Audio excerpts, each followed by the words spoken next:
Assalamualaikum warahmatullahi wabarakatuh. Resep JSR dari Dr. Jaidul Akbar, yaitu obat batuk untuk anak yang aman diminum, bisa atasi batuk kering atau batuk berdahak. Yuk ikuti videonya sampai selesai. Jeruk nipis, madu, sama sedikit garam gitu kan.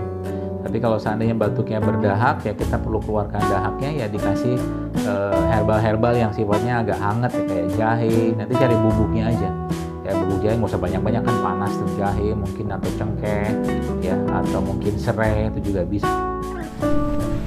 Obat batuk untuk anak saat ini masuk dalam golongan obat yang sering dicari karena saat ini banyak anak-anak yang menderita batuk. Dengan menggunakan bahan berasal dari rempah-rempah alami yang mudah ditemukan.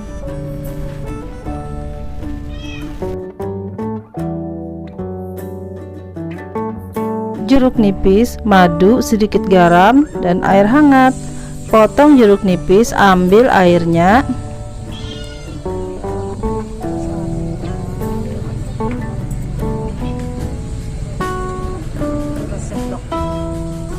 Tambahkan air hangat, tambahkan garam, 1 sendok makan madu, aduk hingga rata. Siap diminum. Kalau batuknya berdahak, bisa ditambahkan bubuk jahe, bubuk kayu manis, atau bubuk serai. Demikianlah resep JSR dari Dr. Jaidul Akbar untuk atasi batuk anak. Terima kasih.